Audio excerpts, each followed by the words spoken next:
Assalamualaikum warahmatullahi wabarakatuh. Saya Andi Mufliha Darwis SKM MKes selaku dosen Departemen Keselamatan dan Kesehatan Kerja Fakultas Kesehatan Masyarakat Universitas Hasanuddin. Pada kesempatan kali ini saya akan memaparkan pernyataan diri dosen pada unjuk kerja Tridharma Perguruan Tinggi atau disingkat PDD UKT-PT khususnya dalam bidang pengajaran. Selama menjadi dosen, saya telah mengampu beberapa mata kuliah yang sesuai pada laman PDDikti. Yang pertama, dasar K3, epidemiologi K3, promosi K3 di tempat kerja, fisiologi kerja, hygiene industri, penyakit dan cedera akibat kerja, standar K3, gizi dan produktivitas kerja, ekologi dan pengelolaan limbah industri, dan praktikum K3. Baik, selanjutnya saya akan menjelaskan RPS dari mata kuliah standar keselamatan dan kesehatan kerja atau disingkat standar K3. Mata kuliah ini diambil oleh mahasiswa saat semester 6 dengan bobot SKS 2 SKS. Pada mata kuliah ini ada dua capaian pembelajaran yang dibebankan. Yang pertama, dari aspek sikap, menginternalisasi nilai, norma, dan etika akademik dalam menjalankan tugas profesinya. Dan yang kedua, menguasai dasar prinsip ilmu kesehatan masyarakat pada tingkat sintesis yang menjadi substansi dalam meningkatkan kesehatan masyarakat setinggi-tingginya, terutama masyarakat pesisir, kepulauan, mencakup ilmu yang berkaitan dengan kesehatan lingkungan, keselamatan dan kesehatan kerja, ilmu gizi dan kesehatan reproduksi, dengan mempertimbangkan fungsi kesehatan masyarakat yang esensial. Adapun CPMK yang dibebankan dalam mata kuliah ini, yaitu setelah mengikuti mata kuliah standar K3 selama 1 semester, mahasiswa mampu menjelaskan penerapan K3 di tempat kerja berdasarkan regulasi yang berlaku secara nasional maupun internasional.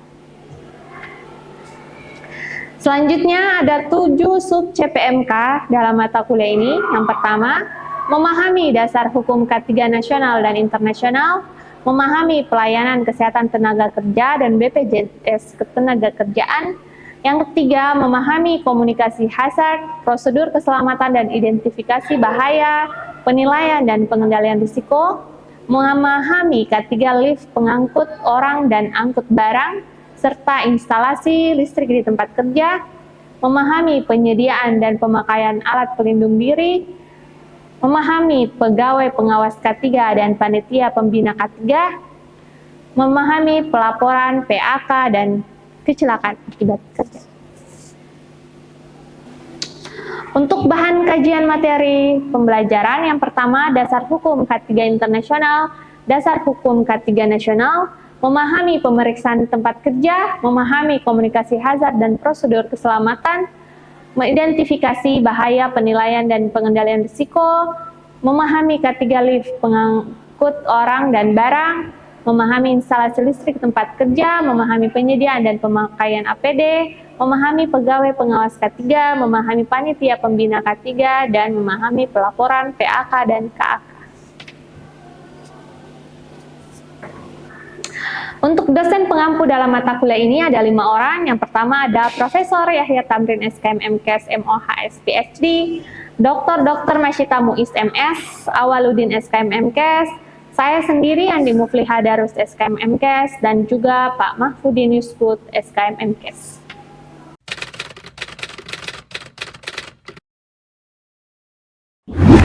Baik, bismillahirrahmanirrahim. Assalamualaikum warahmatullahi wabarakatuh. Waalaikumsalam warahmatullahi wabarakatuh. Hamdan wa syukranillah, kita ketemu lagi di pagi hari ini dengan topik hari ini kita akan membahas tentang identifikasi bahaya, penilaian, dan pengendalian risiko. Tapi sebelumnya saya mau tes dulu semangatnya. Salam hangat saya untuk ketiga. Keselamatan, kesehatan, kerja, aman, sehat, sejahtera. Go, go, go, K3. Go, go, go, K3. Go, go, go, K3. Go, K3. Nah, kita beri aplaus untuk itu semua. Oke, semuanya dalam kondisi sehat? Alhamdulillah. Sudah sarapan? Sudah. Oke, seperti biasa sebelum kita memulai, kita akan mendengarkan teman kalian yang akan sesi induction. Hari ini siapa yang bersedia untuk membawakan sesi induction? Oke, silahkan.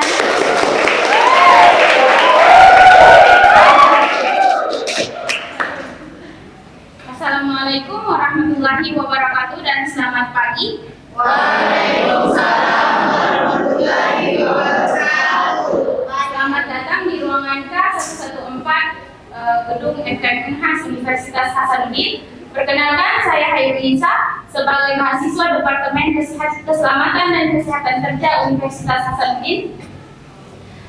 Kali ini saya akan membawakan safety induction, jadi mohon untuk diperhatikan. Di ruangan K114 ini difasilitasi dengan 5 jendela yang dilengkapi dengan trali sehingga tidak bisa untuk dibuka atau tertutup permanen. Kemudian dilengkapi juga dengan 3 AC. Ruangan ini juga dilengkapi dengan meja dan kursi yang jumlahnya melebihi dari jumlah peserta yang ada di dalamnya. Kemudian ruangan ini juga dilengkapi dengan pintu yang hanya bisa terbuka sebelah, sound system, 1 buah LCD dan juga papan tulis yang ada di belakang saya. Adapun potensi bahaya yang ada di ruangan ini, yang pertama yaitu banyaknya kursi yang ada di ruangan ini yang melebihi dari jumlah peserta yang dapat membuat peserta apabila dalam keadaan darurat bisa berdesak-desakan bahkan terinjak ketika hendak keluar dari ruangan ini. Kemudian potensi selanjutnya yaitu kabel yang berserakan yang berbahaya apabila dalam keadaan darurat bisa membuat orang tersandung bahkan terjatuh. Kemudian potensi selanjutnya yaitu LCD yang berada di atas peserta bisa saja terjatuh ketika adanya guncangan ataupun keadaan darurat, sehingga dimohon untuk peserta yang ada di bawah LCD untuk berpindah ke tempat yang lebih aman. Kemudian potensi selanjutnya yaitu pintu yang hanya terbuka sebelah dapat membuat peserta di dalam ruangan ini apabila terjadi keadaan darurat dapat berdesak-desakan bahkan terjepit di pintu tersebut. Dan karena di ruangan ini tidak disediakan apar atau alat pemadam api ringan, sehingga dimohon untuk semua peserta di dalam ruangan ini untuk tidak menyalakan api seperti contohnya merokok.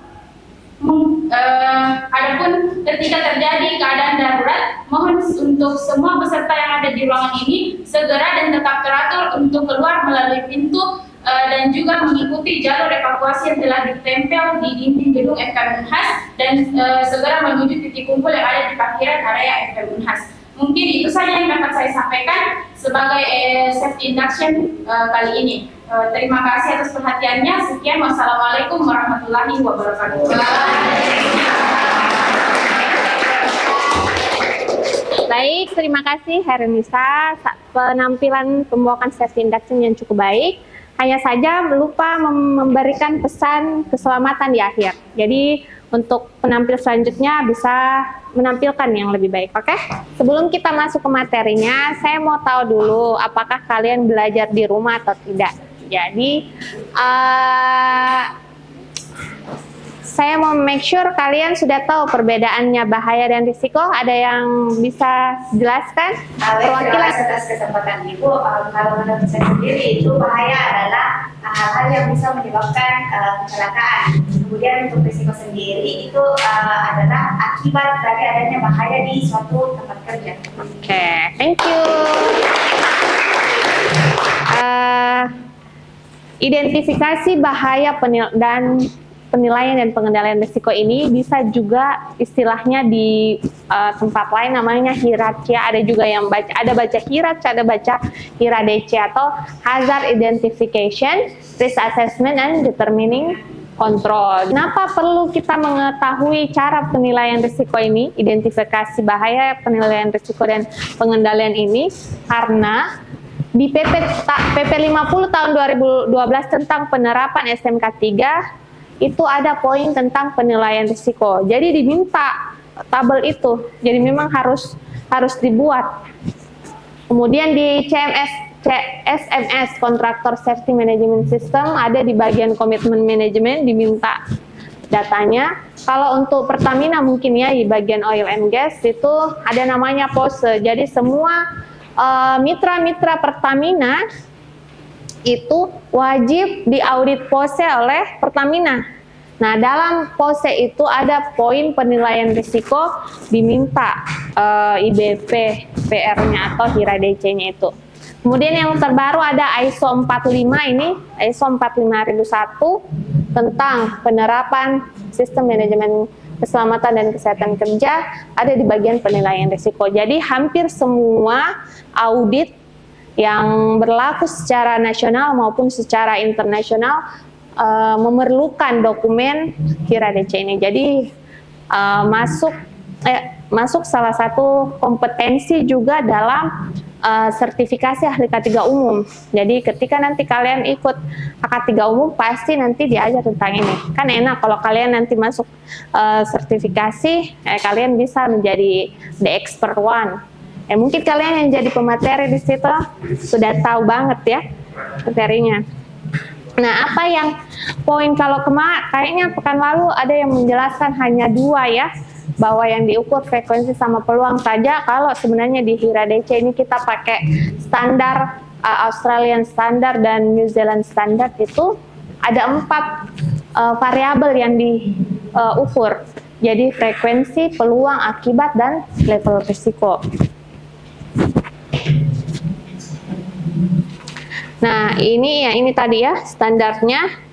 Kemudian diartikan bahwa dalam standar ini penilaian risiko adalah proses sistematis untuk mengidentifikasi. Jadi pertama kita identifikasi, kemudian dinilai dan menentukan pengendalian risiko di lingkungan kerja. Jadi diidentifikasi dulu kegiatannya, apa kegiatan yang dilakukan di tempat itu oleh profesi tertentu. Kemudian identifikasi apa bahayanya, kemudian disusun daftar bahayanya, kemudian kita ukur peluang atau risiko, kemudian diukur konsekuensi, kemudian hitung. Jadi beda diukur, beda dihitung. Kemudian setelah ada perhitungan, baru kita menentukan apa saja langkah pengendalian risikonya. Ini apa yang harus diketahui dalam mengenali tahapan di mana pekerjaan itu dilakukan. Jadi kita menentukan dulu lokasinya. Di suatu misalnya di ruangan ini 114, siapa yang melakukan pekerjaan di sini? Siapa? Misalnya dosen. Peralatan dan bahan apa yang digunakan? Laptop dan lain-lain, perangkatnya, LCD. Urutan pekerjaannya, misalnya mulai dari masuk, buka pintu, dia berjalan, ya begitu di tahap-tahapnya itu begitu sedetail itu. Jadi kemudian tindakan kendali yang telah ada. Jadi kan di sini tidak dalam apalagi di tempat kerja yang sudah menerapkan K3 itu tidak mungkin tidak ada pengendalian yang sudah dilakukan kan. Jadi dideteksi dulu apa yang telah ada di situ. Kemudian apakah ada peraturan yang berlaku di tempat itu, karena tidak semua juga tempat kerja menerapkan semua peraturan yang wajib diberlakukan. Jadi ada peraturan wajib tapi tidak berlaku di tempat itu. Jadi ada. Jadi bisa memang, dan sebenarnya bukan bisa, tapi ya tempat kerja itu tidak menerapkan peraturan itu, dan mungkin karena kurangnya pengawasan ya dari kementerian, jadi dia leluasa tidak memberlakukan. Ya ini informasi-informasi ya, caranya kita mendapat informasi. Nah, yang pertama itu kita hitung frekuensinya. Jadi kalau aktivitas itu misalnya dilaksanakan sekali setiap tahun, berarti dia poinnya 1 untuk poin frekuensi. Kemudian, jadi saya sambil mencontohkan langsung ya. Jadi ini frekuensi, ini aktivitasnya apa? Misalnya, kalian tahu las ya, melas. Las. Tukang las. Ini aktivitasnya ya melakukan las, apakah melas ya? Ya. Jadi dia kalau kita lihat frekuensi dia kerja tidak mungkin tahunan kan? Misalnya di sinilah di sini. Berarti dia bisa lebih dari sekali dalam sehari, makanya dia poinnya 5. Oke. Kemudian peluang.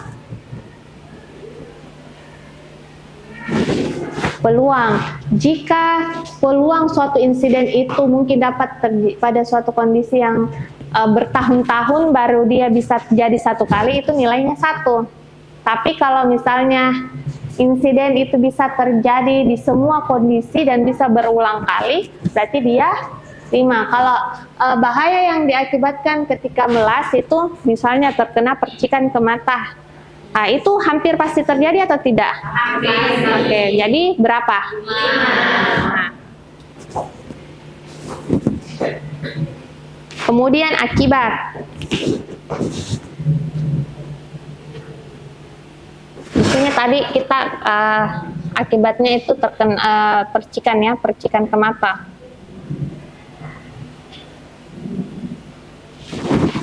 Jadi kita coba lihat kira-kira apa yang jadi akibatnya dari percikan api las ke mata.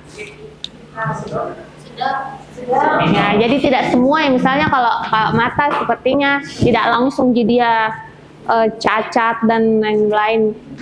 Jadi bisa sedang atau minor. Kita ambil sedang ya. Nah, ini adalah level risikonya. Jadi ini dihitung berapa? 5 kali 5? 5 kali 3? 75. Jadi level risikonya adalah dia ada di S. Jadi dia signifikan. Lihat, kita signifikan berarti dia pekerjaan tidak boleh dikerjakan hingga tingkat risiko dapat diturunkan. Jika risiko terjadi pada pekerjaan yang telah dimulai, maka tindakan secepatnya perlu dilakukan. Nah, ini kan kalau kita asumsikan dia tidak pakai pelindung ya, jadi memang segini. Begitu, secara sederhananya seperti itu cara mengukur risiko di tempat kerja. Nah, yang kita bagaimana cara menentukan bentuk pengendalian ya, tentu pakai hierarchy of control. Kira-kira apa jenis pengendalian yang mau kita masukkan di sini?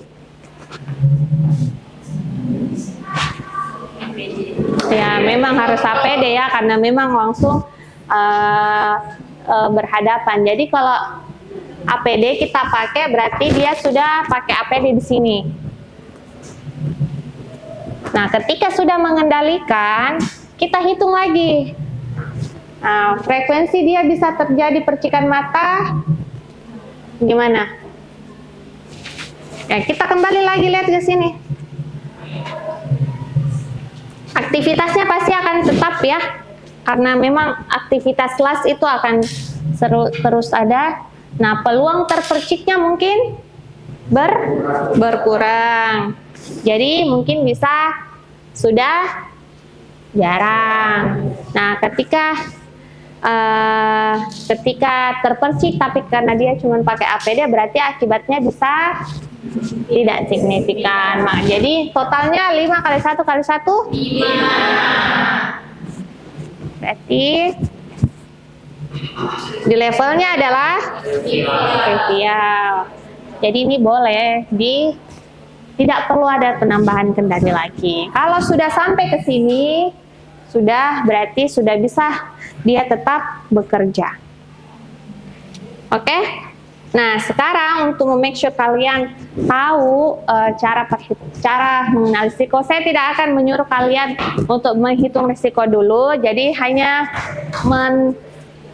membuat tabel seperti ini dan nanti akan dibuatkan video. Kalian mau dibagi kelompok dengan sukarela atau acak? Kalau sukarela nanti berteman dengan teman-teman baku bawanya saja, terus nanti tidak bisa berkenalan dengan putra mahkota kita. Jadi silakan berhitung 1 sampai 5, mulai dari kanan. 1, 2, 3, 4, 5. 1, 2, 3, 4. 1, 2, 3, 4. 5, 1, 2, 5, 1.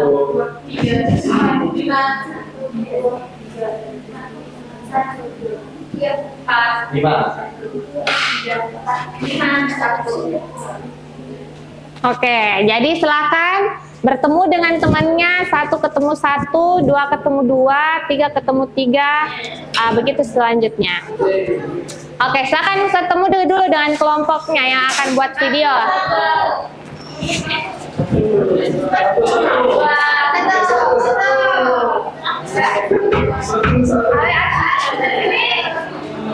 Oke, sekarang kalian sudah bertemu dengan kelompoknya masing-masing? Jadi kelompok 1 akan membuat video untuk ukuran risiko itu di parkiran mobil, ya. Yang kedua, konstruksi bangunan. Mana kelompok 2? Oke, di konstruksi bangunan. Kemudian kita lanjut dengan editing di sini, kemudian dipresentasikan. Silakan.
Oke, thank you kelompok 2. bagus juga, suaranya lebih jernih, cuman masih kurang memperlihatkan risiko yang lebih banyak ya. Kayaknya tadi cuman berarti ada yang memotong, ada lantai licin sama cara duduk ya.